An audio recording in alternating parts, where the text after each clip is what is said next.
বাচ্চাটা শনিবার স্কুলে আসে কিনা, শনিবার বেড়ে উঠছে কিনা, তারা আপনি যত্ন নিতে পারেন কিনা, সে সত্য কথা পাঠ করা শিখছে কিনা, সে অন্যায় পথে যাচ্ছে কিনা, সে খারাপ ছেলের সাথে মিশছে কিনা, এইগুলো হচ্ছে আপনার দেখার দরকার। 100 নিয়ে চিন্তা করেন না। আপনার বাচ্চা যদি লাইন মতো দিতে পারে, চিন্তা করতে দেওয়ার পরে আপনারা চিন্তা রাখবেন। আরেকটা জিনিস খেয়াল রাখবেন, আপনাদের বাচ্চাগুলো এই পার হয়ে গেলে 6, 7, 8, 9 এই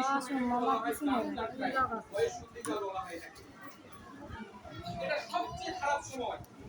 এই সময়টাতে আমরা সব সময় তাকে বন্ধুত্ব সময় চালাই এবং আপনারা বুঝে দেখবেন আপনাদের এলাকায় যে ছেলেগুলো বাবার মতো বিয়ে করে একটা বয়স্ক মতো দেখেন নাইনে পড়ে ক্লাস 10 পড়ে, ঠিক আছে?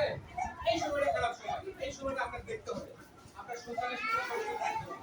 মাগরিবের পরে কোনোভাবেই কোনো সন্তানকে আপনার বাইরে অ্যালাউ করবেন না।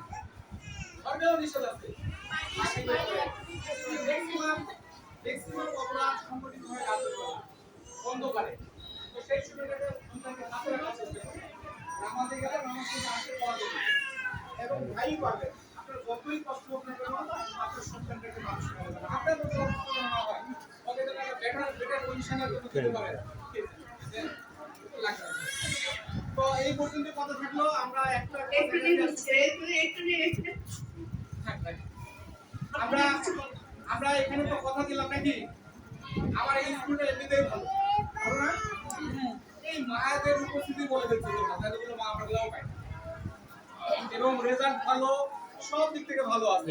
একটা খুশির সংবাদ দেই আপনাদের আমাদের একটা বিল্ডিং হয়তো আপনারা শুনেছেন বলেছেন আমরা চেষ্টা করে একটা বিল্ডিংও আপনাদের স্কুলে দিয়েছি এবং অল্প দিনের মধ্যে কাজ শুরু হবে ওই পাশে। তখন আর ওই বাচ্চাগুলো আমাদের কষ্ট পায় এই কষ্টটা ইনশাল্লাহ পাবে না। ঠিক আছে? আপনাদের বাচ্চারা বেটার একটা পজিশনে থাকতে আমরা যথেষ্ট চেষ্টা করি। অনেকের বাড়িতে ফ্যান নাই কিন্তু আমার স্কুলে প্রত্যেকটা রুমে 4টা 5টা করে ফ্যান থাকে নাই আরো বাচ্চাগুলো কষ্ট পায়। যদি এরকম হয় যে খুবই গরিব মানুষ আপনারা বলবেন আমাদের কোনো ব্যবস্থা আমরা করে দেব আমরা করে দিতে পারবো কিন্তু ভালো অনেক ভালো কাজ যার সচ্ছলতা আছে তাকে হাত পাতা মানাই মানাই না আপনি ভাগ দিলেন না ওটা করুন না যার নেই একবারে তার ব্যবস্থা আমরা করবো প্রয়োজনে তার ড্রেস কিনে দেওয়া লাগুক খাতা লাগুক কলম লাগুক আমরা সরকার কিন্তু অনেকভাবে সহায়তা করে আমাদের এখানে বাচ্চা কাচ্চার আল্লাহর রহমতে অসুবিধা নাই আমরা নিতে চাই না তারপরে আপনারা ভর্তি করে দেন তাই না এরকমও আছে জোর করেও ভর্তি করানো হয় যাই হোক ক্যাম্পাস স্টাফ ভালো আছে টিচাররা ভালো আছে আমরাও চেষ্টা করবো আমাদের দিক থেকে ভালো রাখার এই ক্ষেত্রে শুধু আপনাদের সাথে আমাদের কন্টাক্ট কম হয় আমরা কিন্তু স্কুল ভিজিট করি নিয়মিত ভিজিট করি দেখি শুধু এখানে এসে নয় এই যে এটা আছে না এটাতে ভিজিট করি আপনি দেখান আপনার অমুক ক্লাসে পড়াচ্ছেন আপনার অমুক ক্লাসে কি আছে দেখান তো দেখি এটা দেখা যায় যারা এগুলো ব্যবহার করেন ভিডিও ফোনে দেখেন না কথা বলেন না ওরকম আমরা ভিডিও ফোনেও ভিজিট করি বুঝতে পারছেন অর্থাৎ এটা